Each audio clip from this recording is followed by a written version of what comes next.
19वें सूत्र में भी आचार्य आनंद प्रकाश जी ने ना नित्य शुद्ध बुद्ध मुक्त स्वभाव से आत्मा के लिए यही अर्थ किया है, जो त्रिगुण प्रकृति से बिल्कुल भिन्न है, अलग है, उससे मुक्त रहता है।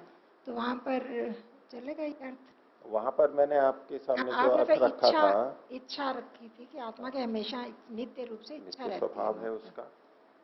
त्रिगुणातीत है, भले ही यूं त्रिगुणातीत है। अब त्रिगुणातीत का मतलब इतना ही तो लेंगे कि सत्वरस्तम उसमें घुलते मिलते नहीं है, ठीक है ना। आत्मा में सत्वरस्तम आके घुल मिल नहीं जाते, इतना है ना। लेकिन क्या त्रिगुणों का प्रभाव आत्मा पे नहीं पड़ता है?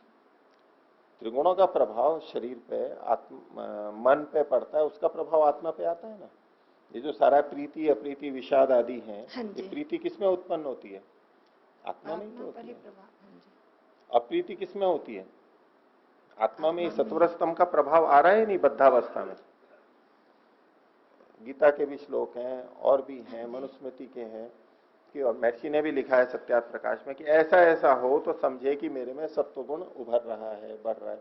तो सत्वगुण का प्रभाव हमारे पे होता है ना। तो अगर त्रिगुणातीत का अर्थ हम यूं करें कि भाई वो कुछ भी नहीं उसको प्रभाव होता है, अछूता है, तो ऐसा तो नहीं है। इसका प्रभाव हमारे पे आता है। तो अगर केवल यूं ही पृथक रखना है कि भाई भले ही प्रभावित होता रहो लेकिन उसमें घुलते मिलते नहीं है, इसको तो कुछ कहने की बात नहीं थी। प्रसंग वहां वो ये चल रहा था कि आत्मा बद्ध क्यों नहीं होता है। बंधन की चर्चा चल रही थी कि मूल बंधन का कारण क्या है, बंधन का मूल कारण क्या है। तो जब ये प्रसंग आया, प्रकृति तो बांध नहीं सकती क्योंकि उसकी परतंत्रता है, जड़ है, और आत्मा स्वयं जाकर के बंध नहीं सकता। पृष्ठभूमि ये है। अब इसमें ये अधिक संगत है कि चूंकि आत्मा सदा मुक्त रहना चाहता है तो वो आगे होकर के कभी नहीं बंधेगा। वो तो स्वयं नहीं बंधेगा। तो जो प्रसंग आदि की दृष्टि से जो मेरे को समझ में आया वो मैंने आपके सामने रखा है।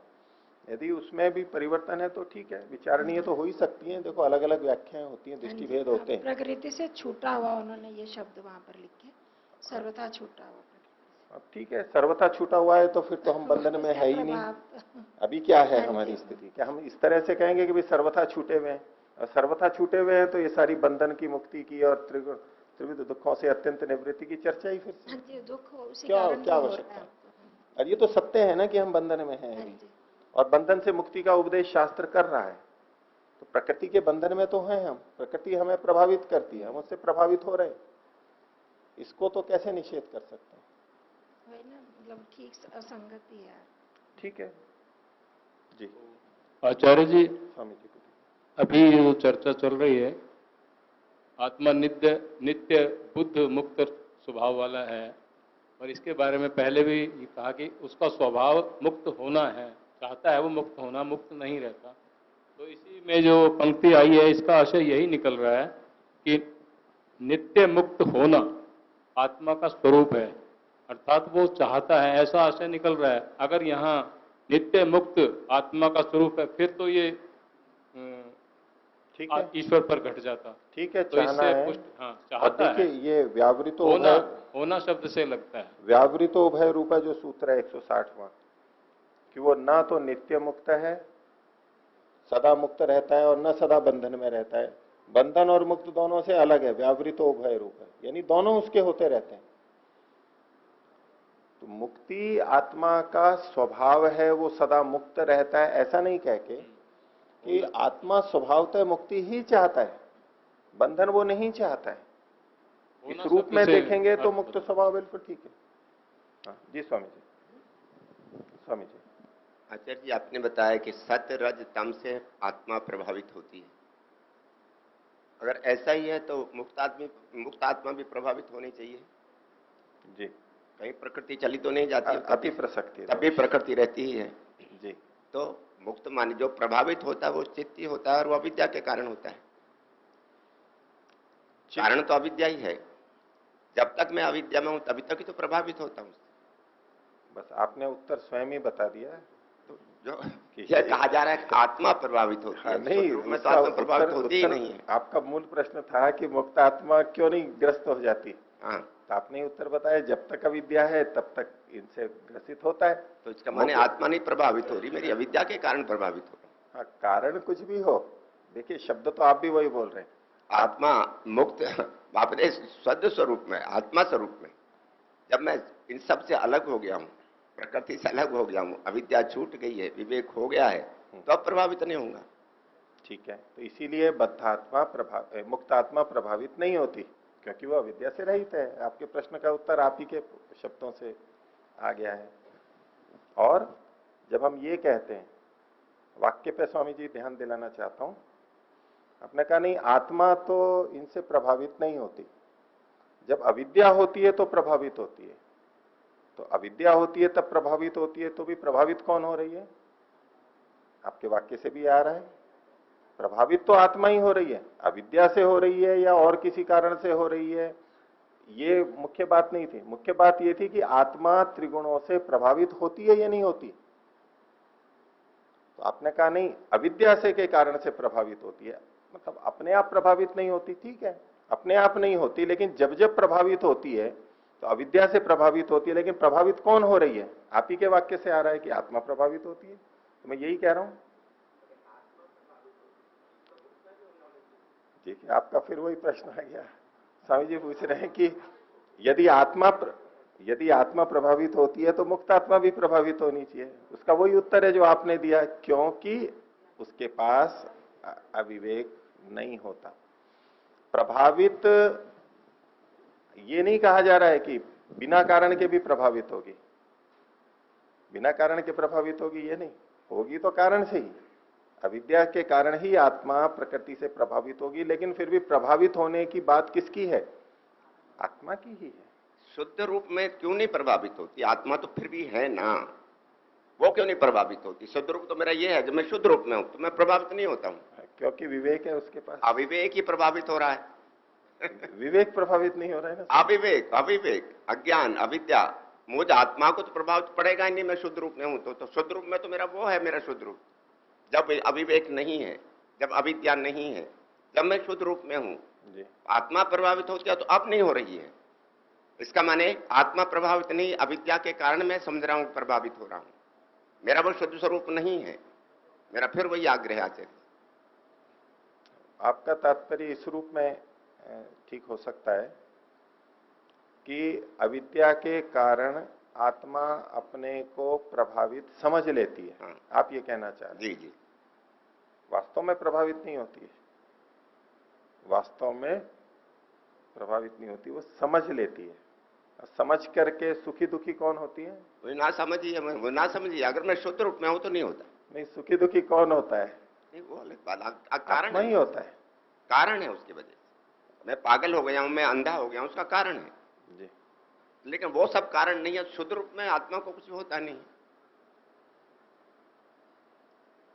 ठीक है, उस ढंग से व्याख्या करना चाहते हैं तो ठीक है कि आत्मा तो कभी भी सत्वर स्तंभ से प्रभावित नहीं होती। आत्मा का सत्वर स्तंभ से प्रभावित होने का स्वभाव नहीं है।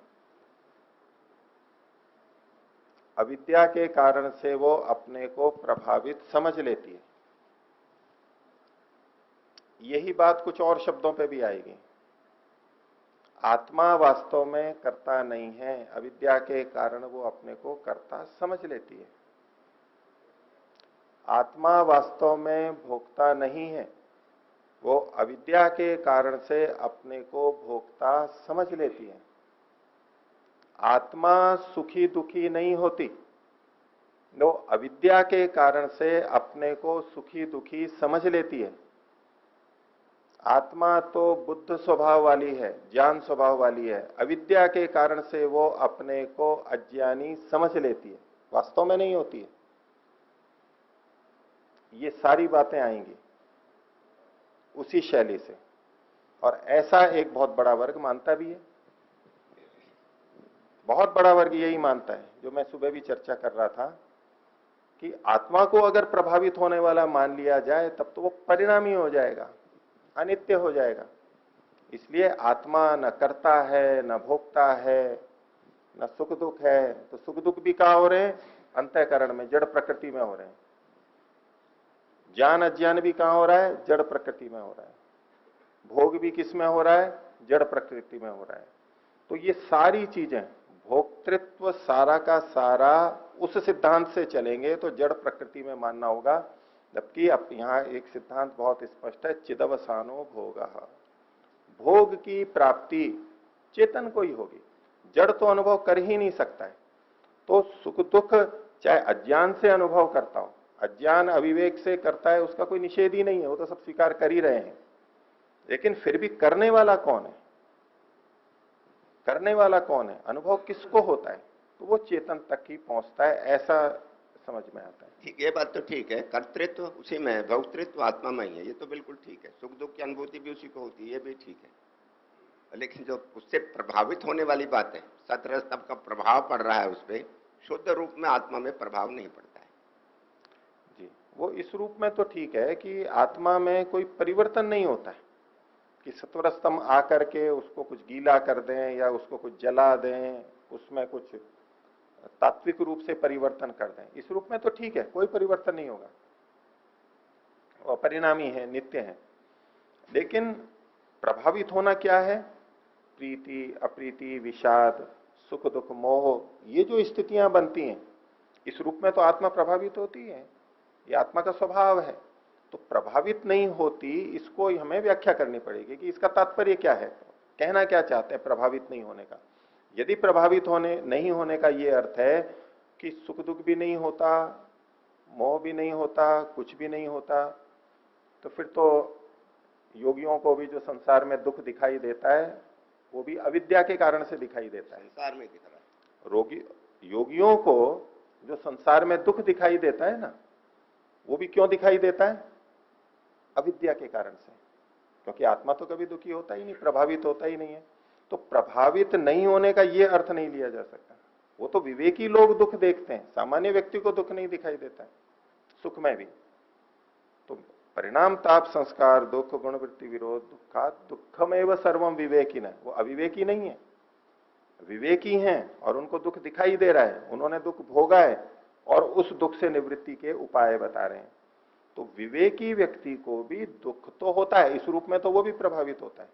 इसलिए प्रभावित न होने का सुख दुख के संदर्भ में न लेते हुए केवल इतना ठीक है कि कोई सत्वर स्तंभ उसमें परिवर्तन नहीं कर सकता आत्मा में तात्विक रूप से, उसमें घुल मिल गया। जैसे दूध में दही डाला तो दही बन जाता है या बिगड़ जाता है, खटाई डाल दी तो फट जाता है, ऐसे जो कोई दूसरी चीज मिलाने से वस्तु में परिवर्तन आता है, रंग डाल दिया तो कपड़ा रंग जाता है, ऐसे गंदगी से रंग जाता है, मलिन हो जाता है, ऐसे आत्मा मलिन नहीं होता, इस रूप में प्रभावित नहीं होता। अगर ये अभिप्राय है तो ये तो सिद्धांत सम्मत है। ठीक है।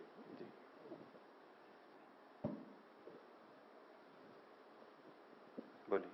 आचार्य जी, यदि स्वामी जी के कथन को माना जाए, जैसे अभी काफी देर से बता रहे हैं, तो फिर तो 162वां सूत्र जो है फिर तो वो ठीक है कि आत्मा जो है ये मतलब आत्मा मुक्त जो परक, आत्मा परक जो इन्होंने कर दिया उदयवीर जी ने और प्रकाश जी ने, फिर तो ठीक किया, इसका मतलब ये जी, या नहीं है? ये बात ठीक कह रहे हैं।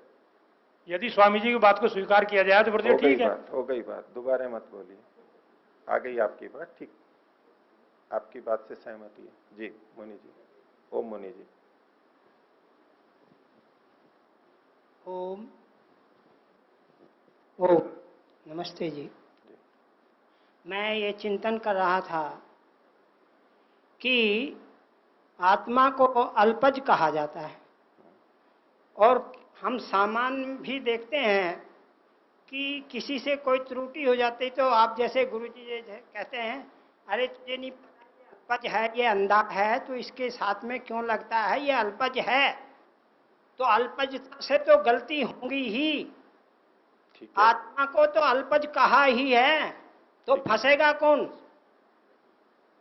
मैं ये कह रहा हूं कि आत्मा जब अल्पज है तो दुख सुख तो ये भोगेगी ही, त्रुटियां तो होंगी ही इससे। जी वो स्वीकार्य है मुनि जी, सबको सुख दुख भी होता है, दुख होता है, बंधन होता है, वो अल्पज्यता अविवेक यही तो बंधन का कारण है, ये निष्कर्ष तो दिया ही है, स्वीकार्य है।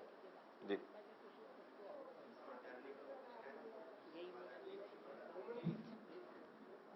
स्फटिक मणि का उदाहरण दिया जाता है कि जितने भी ये जो गुण हैं त्रिगुण प्रकृति के अंतःकरण में चित्त पे होते हैं, और उस जिस प्रकार स्फटिक मणि पर उस पर प्रभाव नहीं पड़ता, तो जैसा रंग रखा जाता है वो उसमें वैसे ही दिखाई देने लगती है।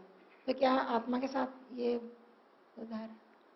ठीक है, वो प्रसंग आएगा आगे, और वो ठीक है आप जो कह रही हैं कि इनका ये कहना है कि स्फटिक मणि होता है जैसे कि प्रिज्म होता है, ऐसा कोई मणि या विशेष हीरा रत्न, इसका ये स्वभाव होता है कि उसके पास में जो रंग लाया जाता है वो उसी रंग का दिखने लगता है।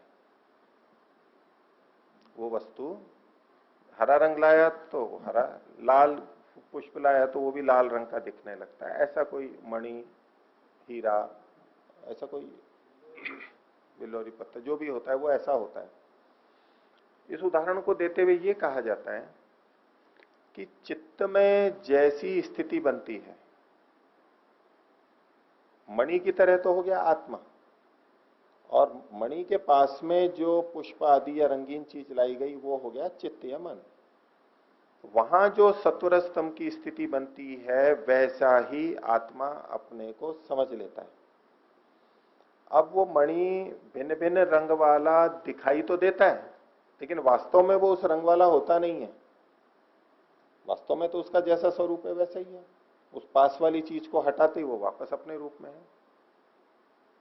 तो यही बात तो योग दर्शन में भी जो कही गई, वृत्ति सारूप्यम इतरत्र, जैसी वृत्ति होती है वैसा ही आत्मा भी, वृत्ति चित्त में होती है वैसा ही आत्मा अपने को समझता है। जैसा वहां होता है वैसा ही अपने को समझता है, इसमें कोई दो राय नहीं। लेकिन फिर भी वो समझने वाला, अनुभव करने वाला, भोक्ता, संवेदना करने वाला वो आत्मा ही है। तो ये कहा जा सकता है कि रचनात्मक रूप में इसमें कोई भी परिवर्तन नहीं होता, भावात्मक रूप में इसमें प्रभाव पड़ता है। बिल्कुल ठीक है, रचनात्मक कोई परिवर्तन नहीं होता। और सुख दुख की दृष्टि से, इच्छा प्रयत्न की दृष्टि से ये तो आत्मा के अपने धर्म है। इनमें कभी सुख उभर सकता है, कभी दुख उभर सकता है, कभी वो प्रीति और अप्रीति निमित्त आदि के कारण से इसमें ये तो बदलाव आएगा ही आत्मा के अंदर, लेकिन इससे उसके स्वरूप में कोई बदलाव नहीं आता। ये तो उसका स्वभाव ही है, इसको परिवर्तन नहीं मानते। स्वरूपता है, उसकी नित्यता खंडित नहीं होती है। कुछ आचार्य जी, मैं जो सुबह स्वामी जी ने यज्ञ पे जो विषय छेड़ा था उसमें 61वें सूत्र में, और उसका योग दर्शन में समाधिपाद में विषयवती वाला वो 36वां सूत्र है, उसमें जो सिद्धियां हैं इसके बारे में थोड़ा सा वो ये अलग प्रसंग है, उसको नहीं लेंगे अभी। इसमें भी दे रखे हैं। इसमें 61 में सिद्धियों का थोड़ा ना कहा है, ये तो सत्वर स्तंभ और ये सब बातें लिखी हैं। इसमें नीचे दे रखे हैं ना जिसमें जी 6 61वां सूत्र कह रहे हैं ना, 61वें में। हाँ जी, हाँ, तो 61वें में तो ये पंचविंशति गण को 25 तत्वों को गिनाया है। ठीक है, बस गिना दिया सूत्रकार ने, वो हमने देख लिया, चर्चा हो गई उसकी। नहीं, इसमें जी 91 वाले में, मैं हिंदी में 91 वाला 91 जी। अच्छा, इसमें ना जी जो सिद्धियां हैं, दिव्यगंध, दिव्यरस, वो जो है जी इसके बारे में जी, ये योगियों को, पूर्ण योगियों को ही प्राप्त होती हैं, या साधक इस पे प्रयत्न करके, हमारे जैसे व्यक्ति भी लगातार इस पे करके इन सिद्धियों पे कर सकते। इस पे थोड़ा प्रकाश डालें जी। 91वां सूत्र भी देखेंगे। लीन वस्तु लब्धातिशय संबंधाद्वा अदोष। लीन वस्तुओं के नित्य लगातार उपलब्धि में भी दोष न आए। यहां भी सिद्धियों की कोई बात नहीं है, वो व्याख्याकार ने सिद्धियों को साथ में जोड़ा है, वो उनकी अपनी व्याख्या है। सूत्र में सिद्धि की कोई बात नहीं है, ये प्रत्यक्ष का प्रकरण चल रहा है। और योगी को आंतरिक रूप से बहुत से प्रत्यक्ष होते हैं, वो योग दर्शन में भी कहा है, इसका सिद्धियों से संबंध नहीं है। ठीक है जी। आपने एक सूत्र में बताया था कि प्रकृति आत्मा में कोई दूसरा द्रव्य प्रवेश नहीं कर सकता, जड़ प्रकृति। हाँ, जड़ प्रकृति। तो इस जड़ प्रकृति का ही तो रजोतम सत्गुण है जी, वो प्रवेश कर नहीं सकते। नहीं कर जब प्रवेश नहीं कर सकेंगे तो उसमें कोई चेंज नहीं कर। ठीक है। अविवेक, जैसा आपने बताया, बंधन का कारण है, अज्ञान अविद्या बंधन का कारण है, वो होती रहेगी। तो उस बंधन को जो वजह है वो है वासनाएं, अहंकार इत्यादि। तो निर्ममो निरंकारो निस्पृह ऐसा ब्राह्मी स्थिति, ये गीता के 31वें अध्याय में 72वां श्लोक है शायद, तो उसमें क्या है कि जब ऐसा हो जाता है तभी ऐसा ब्रह्म, तब ब्रह्म की स्थिति के नजदीक पहुंचते, ब्रह्म से युक्त होते। तो जब ये विवेक खत्म नहीं, उसमें बंधन हट जाता है। ऐसा ब्राह्मी स्थिति मतलब ये क्या, बंधन हट करके ब्रह्म के ब्रह्मभूत हो जाता है। जी हाँ, ब्रह्म से ब्रह्म की स्थिति से, ब्रह्म के गुणों से ओतप्रोत हो जाता है, वही मुक्त प्राप्त करता है। अगच्छति परम पदी, वो ठीक परम है। पद को जाता है। यहाँ सांख्य दर्शन में भी आगे एक सूत्र आएगा, समाधि सुषुप्ति मोक्षेशु ब्रह्म रूपता। ब्रह्म रूपता की यहाँ भी बात आएगी।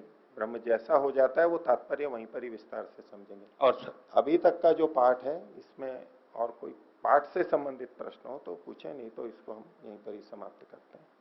और आचार्य जी, ये प्रभावित तब तक करेंगे जब तक हम शरीर में है, क्योंकि शरीर ठीक से है। बंधन हमें जड़ ग्रंथि है। सब तो आत्मा जब तक इसमें बधी हुई प्रारब्ध कर्मों से, जब तक प्रारब्ध कर्म है तो ये प्रभावित करेंगे। ये बात दूसरी है कि जो जीवन मुक्त हो चुका है वो इनसे प्रभावित नहीं होगा, क्या होगा तो कम से कम एक सीमा तक। ठीक है, धन्यवाद। ठीक है, तो इसको तो यहीं समाप्त करते हैं।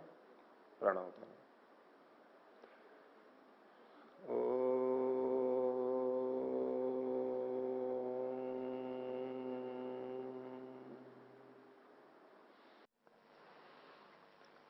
सांख्य दर्शन का पहला अध्याय समाप्त हुआ था। अब दूसरा अध्याय प्रारंभ होगा। प्रथम अध्याय के विषय में किन्हीं को कुछ और पूछना हो तो पूछिए। ओम प्रणाम आचार्य। जो सूत्र हैं वो एक ही हैं, लेकिन अलग अलग भाष्यकारों ने उनके अलग अलग अर्थ लगा दिए हैं। तो क्या वो ऋषि के मंतव्य को समझ नहीं पाए और अपनी वहां से जैसा चाहा वैसा ही अर्थ कर दिया, जिसके कारण बहुत सी भ्रांतियां भी हो गई? या कोई ऐसा सर्वमान्य सिद्धांत नहीं है जिसके आधार पर ठीक ठीक तरह से उस अर्थ को लगा कर दिया जाए? सूत्र बहुत संक्षेप से होते हैं। सूत्र शैली ऐसी होती है कि बहुत संक्षेप से कुछ शब्द कहे गए होते हैं, उसमें पूरी वाक्य रचना नहीं होती है। कुछ शब्दों को हम उसमें अंतर्भावित मानते हैं और करके वाक्य को पूरा करते हैं। इसलिए वो जो वाक्य पूर्ति होती है वो अलग अलग अपनी ऊहा से भिन्न भिन्न कर लेते हैं। और कई बार पीछे का प्रसंग क्या चल रहा है उसके आधार पर भी सूत्रों का अर्थ हम करते चलते हैं, प्रकरण के आधार पर। तो कई जने प्रकरण को बहुत मुख्यता दे देते हैं कि जो प्रकरण चल रहा है उसके अनुरूप ही अर्थ होना चाहिए। प्रकरण भी एक आधार होता है, लेकिन कभी वहां दी हुई बात अधिक मुख्य होती है और प्रकरण से भिन्न भी हम वहां पर अर्थ लेते हैं। प्रकरण से भिन्न का मतलब है उसको भिन्न प्रकरण मान करके अर्थ लेते हैं। और किस सूत्र से कौन सा अर्थ लेना चाहिए, किस वाक्य से कौन सा अर्थ लेना चाहिए, ये अपने आप में एक कठिन कार्य है। ऐसे ही जो मन में आया वो नहीं लेना चाहिए, ये ठीक है, लेकिन सबकी एक रूपता हो ये बहुत कठिन होता है। संस्कृत को जानने पर भी जो अर्थ का ग्रहण है वो भिन्न भिन्न होता है। वेद मंत्रों पे भी घटता है और सूत्रों पे भी घटता है। और ये इतना बड़ा विषय है कि दर्शनों में एक अलग दर्शन इसी उद्देश्य से बनाना पड़ा, वह मीमांसा दर्शन। विशेष रूप से पूर्व मीमांसा। जो वेदांत दर्शन है वो भी मीमांसा करता है कुछ स्थल पर, लेकिन जो मीमांसा दर्शन है उसका प्रयोजन ही ये है कि वाक्य का क्या अर्थ लिया जाना चाहिए, इस वाक्य का यही अर्थ हो या ना हो, यही क्यों ठीक है? तो जो ब्राह्मण ग्रंथों में औरों में बहुत सारे वचन आते हैं, उनको उदाहरण बना बना करके, यहाँ कोई ये अर्थ लेता है, कोई ये, यहाँ ये अर्थ लेना चाहिए, क्यों ये अर्थ लेना चाहिए, अनेक अर्थ प्रतीत होते हो तो कौन सा ज्यादा संगत है, ये विवेचना मीमांसा का विषय है। और वो अकेला दर्शन बाकी पांचों दर्शनों से बड़ा है, सबसे, उन पांचों से भी अधिक सूत्र उसमें है। एक तरफ पांचों दर्शनों के सूत्र और एक तरफ अकेले मीमांसा दर्शन के सूत्र। तो जो बात आप रख रहे हैं कि एक ही सूत्र के अलग अलग विद्वान अलग अलग अर्थ करते हैं, वेद मंत्रों के संदर्भ में भी ये देखा जाता है। होना निश्चित अर्थ चाहिए, वक्ता ने किसी निश्चित अर्थ को ध्यान में रखते हुए ही वो सूत्र रखे हैं, मंत्र रखे हैं, इसलिए उसका अर्थ तो निश्चित होना चाहिए और अधिक संगत जो अर्थ होता है वो स्वीकार्य होता है। दूसरा, ये सूत्र बहुत लंबी परंपरा से, बहुत पुराने काल से चले आ रहे हैं। इनका ऋषिकृत भाष्य अभी हमें उपलब्ध नहीं होता है, तो उस परंपरा के टूट जाने से अब विद्वान अपनी ऊहा से जो अर्थ करते हैं उसमें अनेक जगह भिन्नता देखी जाती है। अब जो पीछे का एक प्रसंग था हमारा, पहले अध्याय के सूत्र 161 से 163 तक, 61, 62, 63, जिसके विषय में उस समय भी चर्चा चली थी कि इन सूत्रों को कुछ आत्मापरक अर्थ लेते हुए व्याख्या करते हैं और कुछ परमात्मा परक अर्थ लेते हुए व्याख्या करते हैं। तो है तो सभी विद्वान, पढ़े हैं, संस्कृत जानते हैं, व्याकरण जानते हैं, दर्शनों का अध्ययन है, सिद्धांतों को भी जानते हैं, लेकिन फिर भी ये भिन्नता क्यों, गलत क्यों हो जाता है, कोई असंगत क्यों होता है? जो बताने वाले हैं उन्होंने तो अपनी दृष्टि से संगत ही लिखा होता है, पर बहुत बार सूत्रों को देखते हैं, व्याख्या करते हैं, बहुत कार्य होते हैं दर्शनों की व्याख्या और कार्य, तो अनेक बार तो उन बिंदुओं पर बहुत अधिक विचार न कर पाने के कारण से ये प्रथम दृष्टया जो अर्थ आया उसको लिख दिया, थोड़ी शीघ्रता भी रहती है। पुस्तक लिखने वाले इस बात को अनुभव करेंगे कि अनेक बार उस पुस्तक को पूरा करना होता है, विलंब हो रहा होता है कि चलो पूरा करना है, बहुत से स्थल विचारणीय होते हैं, पर पुस्तक जानी है तो जो भी दृष्टि बनती है उसी को लिखते हैं। तो ये जो 61, 62, 63 सूत्र थे, इसके पीछे का जो प्रसंग चल रहा है वो जीवात्मा का प्रसंग चल रहा है। किसका प्रसंग है? प्रकरण जीवात्मा का। अब जो ये इस बात पे आधारित रह के करते नहीं, प्रकरण तो आत्मा का चल रहा था, इसलिए इन सूत्रों का अर्थ भी प्रकरण के अनुसार ही करना चाहिए। ठीक है, ये एक आधार है ना उनका। आपको भी ठीक लगता होगा भाई जिसका प्रकरण चल रहा है उसी प्रकरण में घटाना चाहिए,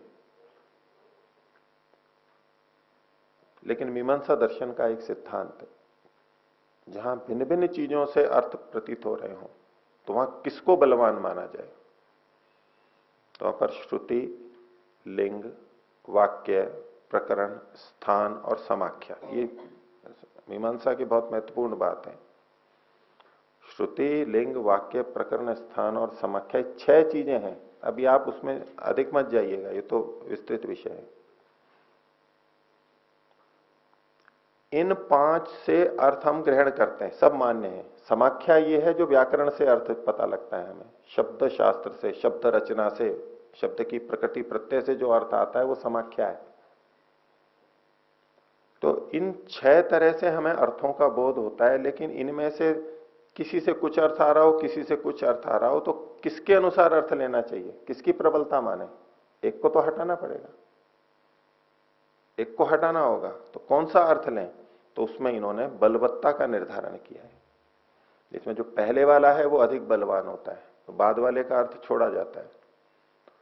श्रुति बलवान होती है लिंग से, लिंग बलवान होता है वाक्य से, वाक्य बलवान होता है प्रकरण से, प्रकरण बलवान होता है स्थान से, और स्थान बलवान होता है समाख्या से। पहले पहले वाले बलवान होते हैं और उसके आधार पर निर्णय किया जाता है ये अर्थ होगा। अब यहां प्रकरण की दृष्टि से तो आत्मा का अर्थ होना चाहिए, जैसा कि दो व्याख्याकारों ने किया है। यह प्रकरण, श्रुति, लिंग, वाक्य, तीन पहले आ गए हैं, फिर प्रकरण, स्थान, समाख्या, प्रकरण चौथे स्थान पे है। तो प्रकरण के अनुसार आत्मा का होना चाहिए। लेकिन जब आत्मा के अनुसार करते हैं तो आप लोगों को ही लगा कि भाई ये तो जीवात्मा पे घटता ही नहीं है। नित्य मुक्तत्व जीवात्मा, परमात्मा पे, नित्य मुक्तत्व जीवात्मा पे घटता ही नहीं है, औदासीन्य आत्मा पे घटता ही नहीं है, ये तो परमात्मा पे घटता है। ये हमने चूंकि अन्य शास्त्र पढ़ रखे हैं, हमें पता है कि परमात्मा के गुणधर्म क्या है, आत्मा के क्या है, लक्षण क्या है, चिन्ह क्या है, इसको कहते हैं लिंग। तो प्रकरण के अनुसार यहां आत्मा परक अर्थ प्राप्त हो रहा है, और लिंग या लक्षण के आधार पर यहां पर परमात्मा का अर्थ प्राप्त हो रहा है। अब इन दोनों में से किसको प्रधानता दें? तब मीमांसा देता है श्रुति, लिंग, वाक्य, प्रकरण, स्थान, समाख्या। श्रुति के बाद में लिंग, लिंग पहले है, श्रुति, लिंग, वाक्य, प्रकरण, प्रकरण बाद में है।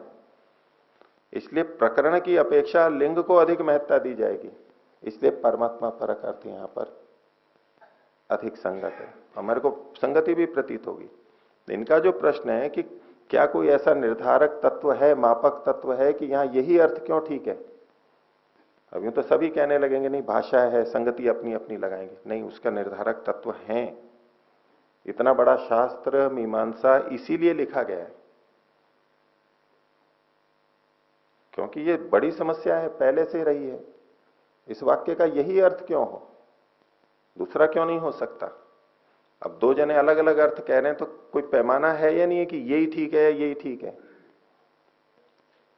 अगर ये मीमांसा के क्रम वाली बात निर्धारित नहीं होती तो एक कहता नहीं प्रकरण से ये अर्थ प्राप्त हो रहा है, दूसरा कहेगा नहीं ये तो घट ही नहीं रहा है आत्मा पे। अब दोनों आपस में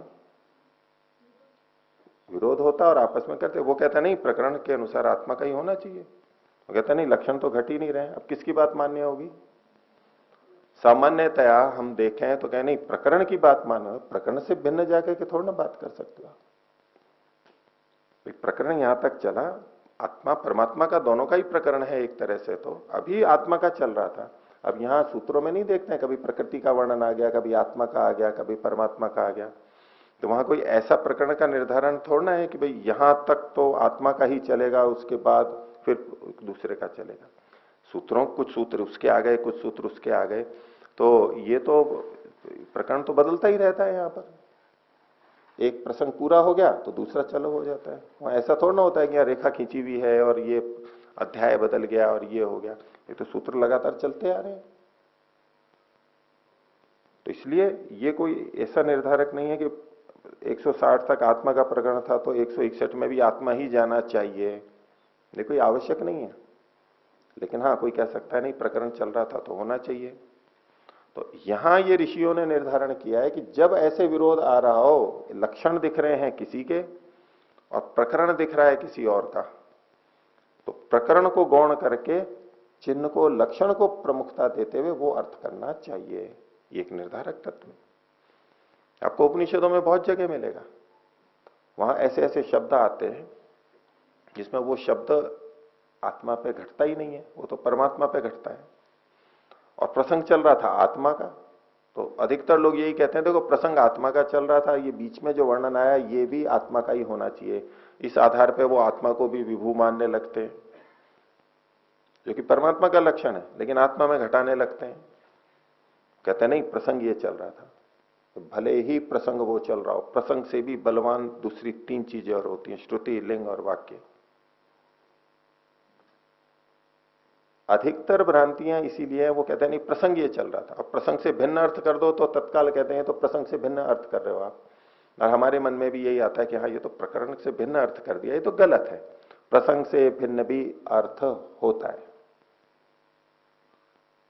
यदि श्रुति, लिंग, वाक्य होते हैं तो निर्धारक तत्व हैं, पर उन सबका अच्छी तरह से ज्ञान होना चाहिए, उसका परिपालन करे तब तो ठीक है। नहीं जानेंगे, कसौटी ही नहीं पता है, तब तो ऐसा होता ही रहेगा। तो निर्धारक तत्व ऋषियों ने बहुत मेहनत की है, बहुत प्रबलता से इस बात को किया है। प्राय जो साधक होते हैं, आध्यात्मिक व्यक्ति होते हैं, वो कहें क्या आवश्यकता है इन सबको पढ़ने की, इतने बड़े बड़े शास्त्रों को, और खासतौर से मीमांसा को पढ़ने की क्या आवश्यकता है? योग दर्शन पढ़ लिया बस, हमारे को विद्वान थोड़ा ना बनना है। विद्वान तो बहुत लोग हैं, हमारे को तो आध्यात्मिक बनना है, साधक बनना है, ईश्वर को पाना है। शास्त्रों के नहीं, जो जिन ऋषियों ने लिखे थे वो आध्यात्मिक नहीं थे क्या? मूर्ख थे वो। उनका भी तो लक्ष्य ईश्वर ही था, या उनको समझ में नहीं आया था कि ईश्वर का लक्ष्य क्या है, और शास्त्रों में ही दूसरों में यूं ही अपना समय बिताते रहे वो। हम ऐसा समझ लेते हैं अपने आप को, पता नहीं कितना बड़ा आध्यात्मिक समझ लेते हैं, और ऋषि मुनियों को हम मूर्ख सिद्ध कर रहे होते हैं, ये हमें पता ही नहीं लगता है। वैसे ऋषियों का गुणगान करेंगे, हम ऋषियों के अनुसार चलते हैं, लेकिन जहां पढ़ने में कठिनाई हुई शास्त्र को, अध्यात्म का सहारा लेकर के, उसकी ओट लेकर के, और अपने आलस्य की पुष्टि अपने को सही सिद्ध करते रहते हैं। ये आध्यात्मिक लोगों में व्यापक दोष है। तो हमें ये मान के चलना चाहिए, ऋषियों के प्रति हम श्रद्धा रखते हैं। ऋषि मुक्ति की दृष्टि से ही बात करते हैं, वेद मुक्ति की दृष्टि से ही बात करेगा, और यही कारण है कि आध्यात्मिक व्यक्तियों में इतनी परस्पर भिन्नता और भ्रांतियां हैं। सबसे अधिक परस्पर विरुद्ध बातें आध्यात्मिक लोगों में मिलेंगी, विज्ञान में नहीं मिलती हैं। फिर हम रोते रहते हैं कि धर्म में ऐसा भेद क्यों, अध्यात्म में ऐसा भेद क्यों? ये आध्यात्मिक व्यक्तियों ने खुद ने ऐसा पैदा किया है। फिर एक दूसरे को कहते रहते हैं वो ऐसा मानता है, वो ऐसा मानता है। मानेंगे ही वो तो, कसौटी को तो आपको चाहिए नहीं, तराजू से तोलने में तो कष्ट होता है। अब तराजू पे तुलेगा तो सच का सच, बुरे का गलत का गलत होगा, तो वो अहंकार भी टूटता है। तभी तो टूटता है अहंकार कि हाँ मैं जो मानता था वो गलत था। वो अहंकार को तोड़ने के लिए बात करेंगे आध्यात्मिक व्यक्ति, लेकिन अपने सिद्धांत को कभी नहीं छोड़ेंगे अध्यात्म के नाम से। नहीं, ये तो गलत नहीं हो सकता। तो इतना अधिक अहंकार रहता है आध्यात्मिक व्यक्तियों में भी कि वो छोड़ने को तैयार नहीं होते। तो इन सबके निश्चयात्मक अर्थ हो सकते हैं, होंगे, होने ही चाहिए। नहीं तो हम ये कहेंगे कि इन्होंने पता नहीं क्या सूत्र बना दिए, कैसे कुछ भी अर्थ करते रहते हैं। अरे ऋषियों पे दोष देंगे, वेदों पे दोष देंगे कि कुछ भी अर्थ हो जाते हैं, तो वेद का दोष है। वेद का नहीं हमारा दोष है, सूत्रों का नहीं हमारा दोष है। हम ढंग से नहीं समझ पा रहे, तो शैली को नहीं कर पा रहे, और चूंकि परंपरा इतनी नहीं रही, टूट गई है, इसलिए हमारे लिए भी कठिनाई है। लेकिन जो प्रयास करते हैं, प्रयास करेंगे तो बहुत अधिक हम सही सही निकटता से अर्थ को ले सकते हैं। अन्य कोई बोलिए।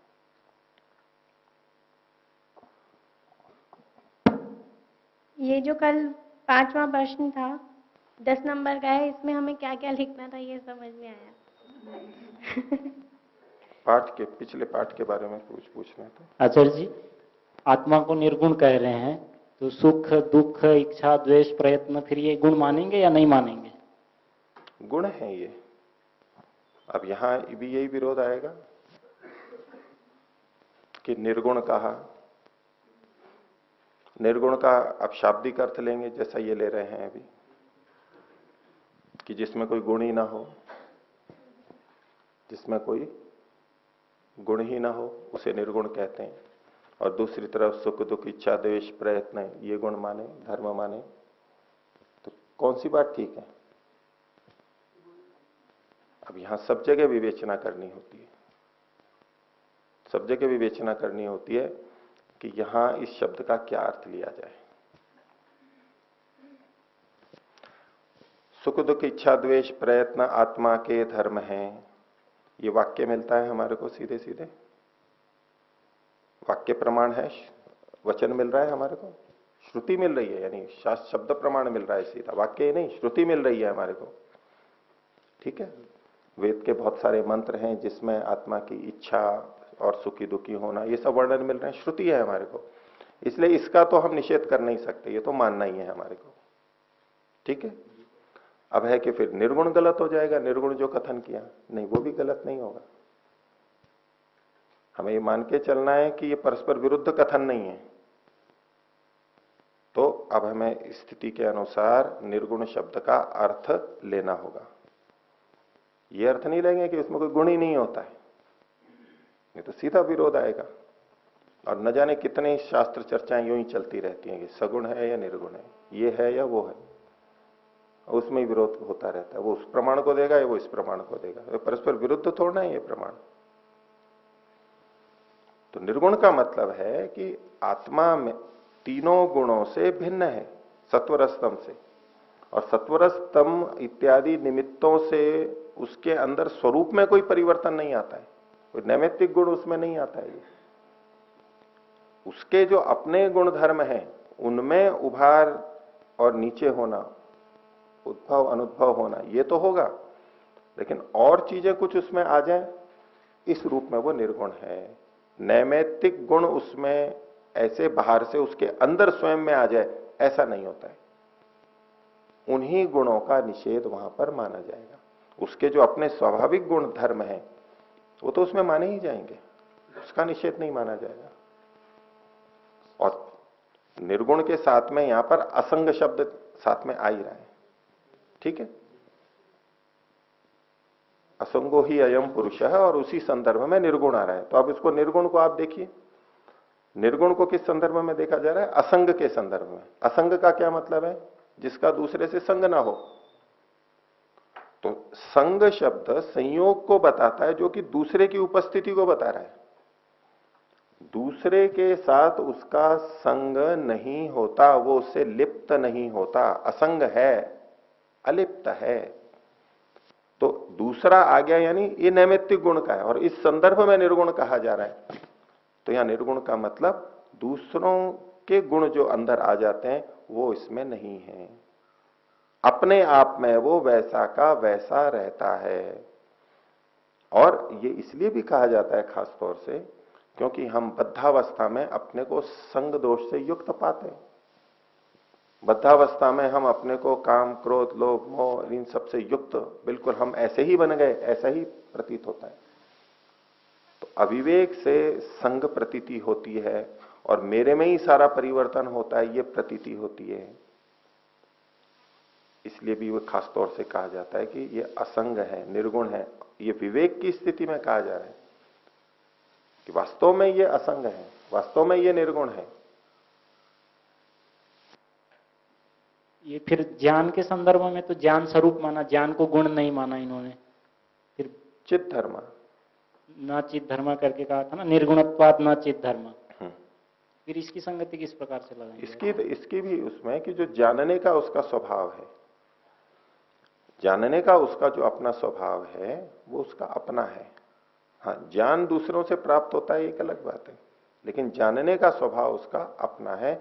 और जानना, ज्ञान आत्मा का इतना मुख्य लक्षण है कि उसको हम अलग करके भी नहीं व्याख्या करते। न कि चेतन, चिति, चिति संज्ञाने, संज्ञान मतलब सम्यक ज्ञान, बोध, अवबोध, ये इसका सबसे मौलिक गुण है। आत्मा के जो सुख दुख, इच्छा, द्वेष, प्रयत्न, ज्ञान, ये गुण बताए जाते हैं, इनमें सबसे मुख्य कौन सा है? ज्ञान। ये उसका अपना स्वरूप है। अब सुख का भी जो तो अनुभव कर रहा है वो भी एक तरह का ज्ञान हो गया, दुख का अनुभव कर रहा है ये भी ज्ञान हो गया, इच्छा कर रहा है ये भी ज्ञानात्मक है, द्वेष कर रहा है ये भी ज्ञानात्मक है। ज्ञान इसका सबसे मुख्य है, इसलिए वो तो उसका बिल्कुल अपना स्वरूप है। उससे रहित वो नहीं होता, उससे युक्त सदा रहता है। और आचार्य जी एक प्रश्न था, आत्मा को निष्क्रिय कहा इन्होंने, ईश्वर निष्क्रिय है या सक्रिय है? देश की दृष्टि से निष्क्रिय है। जो सर्वव्यापक होगा उसकी देशांतर गति नहीं हो सकती। सक्रिय कौन होता है, क्रियावान कौन होता है? जो एक देशी होता है। क्रिया कहते ही उसको है, एक वस्तु एक स्थान से हटके दूसरी जगह गई, इसे कहते हैं देशांतर प्राप्ति। दूसरे देश में जाना, स्थानांतरित होना, कोई भी क्रिया हो वहां देशांतर गमन होता ही है। और देशांतर गमन परिच्छिन्न में, एक देशी में ही होता है, ठीक है। क्योंकि किसी स्थान पर वो नहीं है वहां वो पहुंच रहा है, जहां नहीं है वहां पहुंच रहा है, इसी को तो देशांतर गमन कहेंगे। तो परिच्छिन्न में, एक देशी में ही होगा। और परमात्मा तो सर्वव्यापक है, उसमें देशांतर गमन हो नहीं सकता। इस दृष्टि से वो निष्क्रिय है। और सक्रिय? सक्रिय वो दूसरों में क्रिया करता है, प्रकृति को प्रेरित कर सकता है, उसको व्यवस्थित कर सकता है, दूसरों में क्रिया देने की उसकी सामर्थ्य है, इस दृष्टि से वो सक्रिय है। दूसरे में क्रिया दे सकता है, अपने आप में उसमें कोई क्रिया नहीं होती है। ठीक है, धन्यवाद। अन्य कोई पूछिए। आचार्य जी, ये पूछना था, अभी आप बता रहे थे कि शास्त्रों को पढ़ने के लिए ये बात कही जाती है जगह जगह, हम भी खूब सुनते हैं, शास्त्रों की क्या आवश्यकता है पढ़ने की, ऐसे ही परमात्मा का ध्यान कर लो वही ठीक है। तो आपने थोड़ा सा जो संकेत किया है, इसको मैं जानना चाहता हूं कि क्या जिन्होंने संस्कृत नहीं पढ़ी वो भी शास्त्र को पढ़ सकते हैं, और इसके लाभ क्या हैं शास्त्रों को पढ़ने के, थोड़ा सा कृपा करके ये विस्तार से बताने की कष्ट करें आप।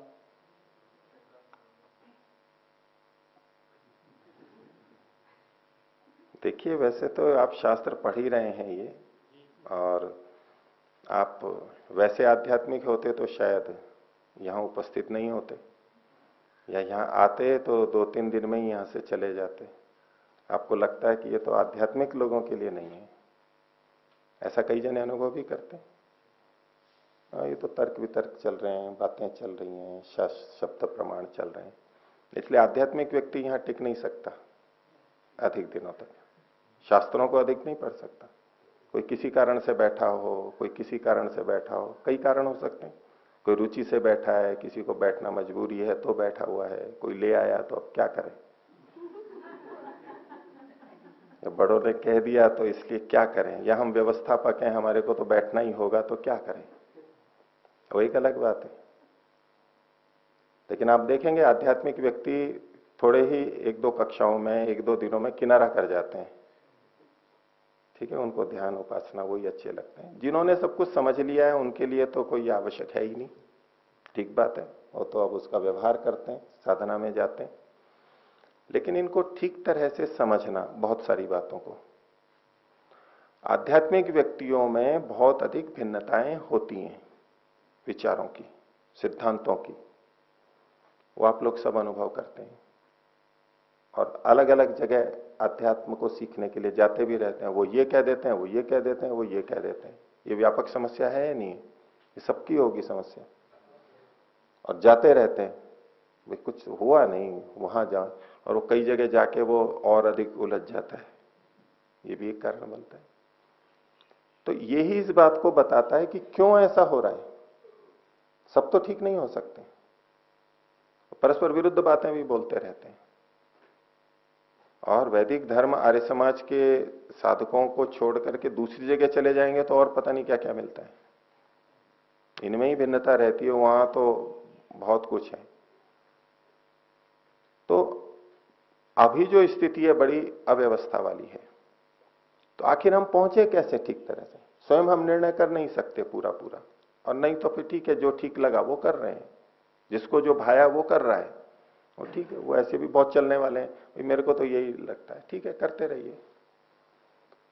पर ये जो इतने लंबे काल से परंपरा चली आ रही है, नहीं कोई आज के हम नए नए साधक थोड़ना है, हमारे जैसे और हमारे से न जाने कितने बड़े बड़े ऋषि महर्षि हो चुके, साधक हो चुके, ईश्वर को साक्षात्कार करने वाले हो चुके, वेदों के ज्ञाता हो चुके, जिन्होंने साक्षात उधर से ज्ञान प्राप्त किया है, उस परंपरा को दिया है। ये तो बहुत बड़ी हमारी परंपरा धरोहर है, वो भी हमारे लिए समाधान का आधार बन सकती है, और बहुत महत्वपूर्ण समाधान का आधार बनती है। अगर हमारे मन में ये भाव है तो हम उन शास्त्रों को पढ़ेंगे और हम वेदों को भी पढ़ेंगे, और वेदों को ठीक तरह समझने में जो समस्याएं हैं उसके लिए जो ग्रंथ लिखे गए हैं उनको भी पढ़ेंगे। पर आजकल ये भी बहुत कहा जाता है कि गुरुमुख से जो मिलता है वो बहुत महत्वपूर्ण होता है। किताबों से वो गुरु अपनी महत्ता इतनी बता देते हैं कि गुरुमुख पता नहीं क्या हो गया। तो ये जो लिखे गए हैं ये भी तो उनके मुख से या हाथ से लिखे गए हैं, उन्हीं ऋषियों के सामने नहीं है।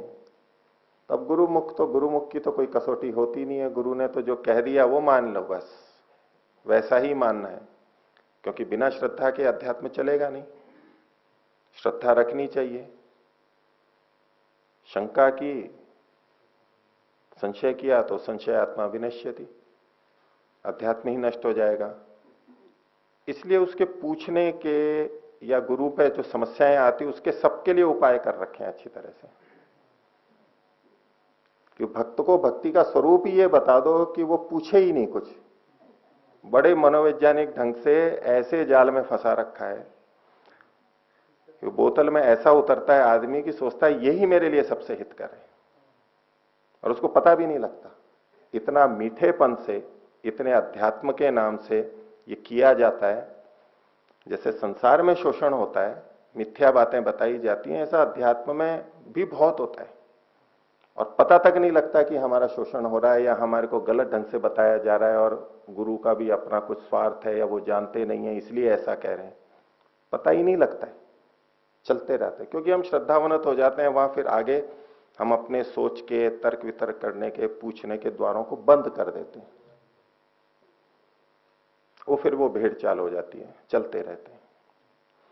और कोई विपरीत बोल दे तो भी समस्या हो जाती है। ये तो गलत बोल रहा है, ये तो गुरु का अपमान कर रहा है, ये ठीक नहीं है, इसका अध्यात्म से कोई लेना देना नहीं है। उसको दुत्कार के अलग कर देते, छटनी होती रहती है, तो शुद्ध रूप में अध्यात्म चलता रहता है।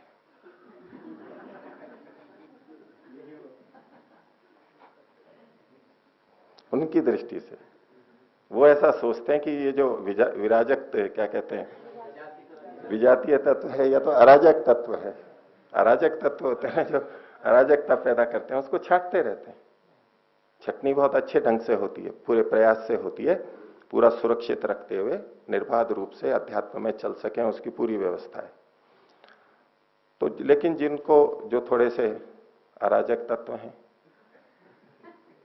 जिनको संतोष नहीं होता है, असंतोषी जीव हैं, जो थोड़ा प्रमाणों से सोच सकते हैं, तो उनको एक अवसर रहता है कि वो शास्त्रों से भी देख लें, और उसके अनुरूप अगर गुरु लोग कह रहे हैं तो मान्य है। अब हमारे तो प्रेरक व्यक्ति महर्षि दयानंद, वो खुद अपने लिए ही ये कह गए कि मेरी कोई बात ऋषियों के विपरीत हो तो मत मानना, और ऋषियों की कोई बात वेदों के विपरीत हो तो मत मानना। ऐसा किस मत संप्रदाय में या किसी परंपरा में इतना कहने का साहस है किसी को?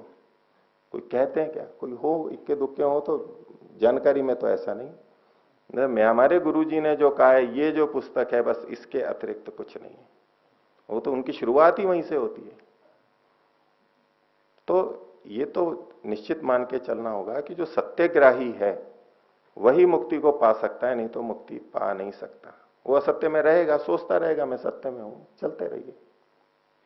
हाँ, ईश्वर फिर भी उन पर कुछ न कुछ कृपा तो करता ही है, क्योंकि बहुत सी अच्छी चीजें भी वो कर ही रहे होते हैं, सारे गलत थोड़ा ना होते। वो अच्छा करते हैं, फिर अगले जन्म में उनको परमात्मा खुद ऐसी जगह पे भेज देता है जहां उनको सत्य ज्ञान मिल सकता है। नहीं, जितने भिन्न भिन्न मत संप्रदाय वाले हैं, भले ही कितनी भी गलत मान्यताएं रखते हों, लेकिन बहुत सारा अच्छा भी तो होता है, अच्छा आचरण भी तो होता है।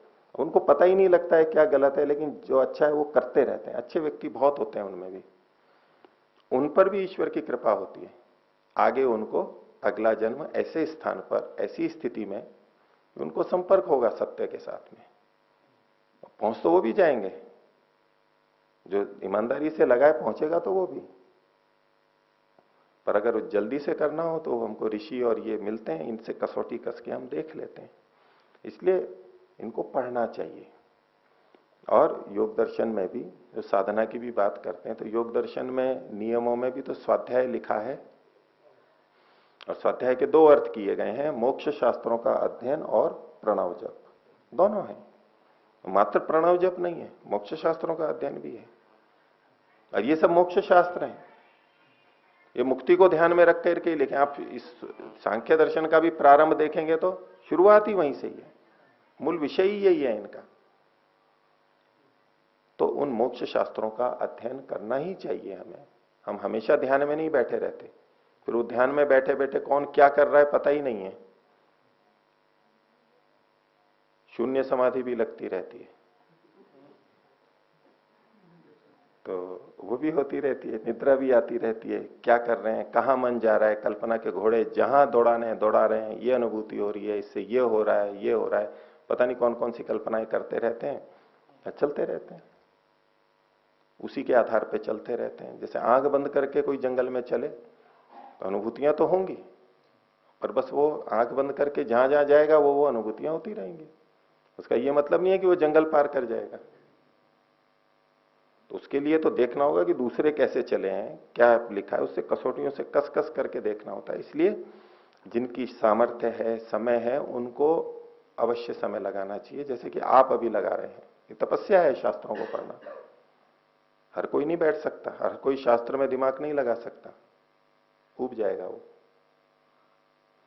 लेकिन जो व्यक्ति संस्कृत नहीं भी जानते हैं तो इन शास्त्रों के जो भाष्य मिलते हैं अपनी अपनी भाषा में, उससे ज्ञान प्राप्त कर सकते हैं, उपदेशों से भी कर सकते हैं।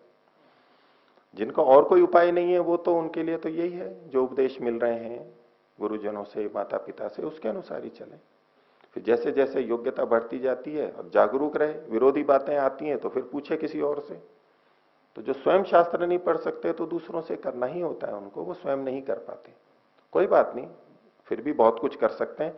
अगला जन्म फिर ऐसा मिल जाएगा ना, बचपन से ये शास्त्रों को पढ़ने का अवसर मिलेगा। मन में इच्छा तो रखे कि मेरे को ये पढ़ने हैं, मेरे को शुद्ध ज्ञान को पाना है, तो अगले जन्म में फिर मिल जाएगा। जितने भी कर्म करते हैं उसके लिए यही पुण्य का लाभ मन में रखें कि मेरे को अगले जन्म में ऐसी स्थिति मिले कि वेद ऋषियों का ज्ञान मुझे शुद्ध प्राप्त हो सके बचपन से, जो इस जन्म में नहीं हो पाया है मेरे को, मेरे पुण्यों का फल इसी रूप में प्राप्त हो।